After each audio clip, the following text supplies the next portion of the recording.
शहबाज हुकूमत ने सनतों का पहिया भी जाम कर दिया। बिजली के बाद पंजाब में टेक्सटाइल मिल्स को गैस की फराहमी बंद कर दी गई। गैस की बंदिश के बाद पंजाब की टेक्सटाइल मिल्स बंद हो गई। मजीद क्या तफसीलात हैं, सुधीर चौधरी से जानने की कोशिश करते हैं। सुधीर, बताएगा क्या मामला है?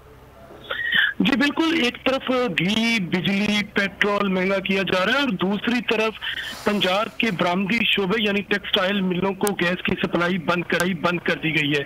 गैस की सप्लाई बंद करने की वजह से टेक्सटाइल मिलों को शदीद मुश्किलात का सामना है। एप्टमा के तर्जुमान का कहना है कि अगर टेक्सटाइल मिलों की गैस सप्लाई इसी तरह बंद रही तो बरामदी जो ऑर्डर्स हैं उनको पूरा करने में मुश्किलात का सामना है। उन्होंने कहा कि टेक्सटाइल मिलें पहले ही 75% पैदावारी सलाहियत पर चल रही हैं और 25% सलाहियत इसलिए उस पर नहीं चल सकती क्योंकि बिजली की जो ट्रिपिंग है वो बहुत ज्यादा तंग कर रही है। पुराने ग्रिड स्टेशन है, ट्रांसमिशन लाइन में कई एक मसले हैं जिसकी वजह से टेक्सटाइल मिल्स जो हैं वो पहले ही परेशानी का शिकार है। दूसरी तरफ स्वीट नॉर्दर्न गैस हुकाम का कहना है कि RLNG के ताखीर के पहुंचने के बायस बरामदी शोबे को गैस की सप्लाई बंद की है और ऐसे शोबों को गैस की सप्लाई बंद की है जहां कैप्टिव पावर प्लांट लगे हुए हैं।